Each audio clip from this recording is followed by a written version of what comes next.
Eto anatrehan'andry amanitrao sy ny lanitrao manaky anao, manaky anao hovadiko ao, manaky anao.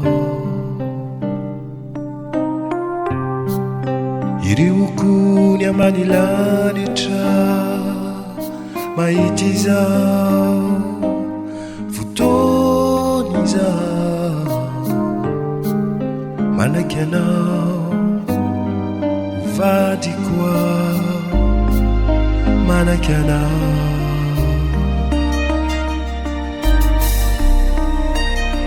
Fa inonina mety anjo na hijaly ao na ho faliko tiako anao,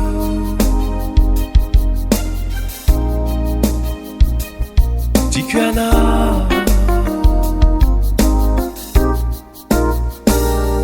Ka hatramizao fotoana izao na ho mandraky izay atotinao, tiako anao,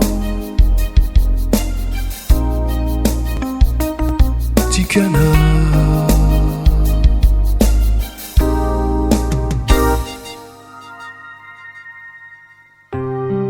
Eto anatrehan'andry amanitrao sy ny lanitrao manaky anao, manaky anao hovadiko ao, manaky anao.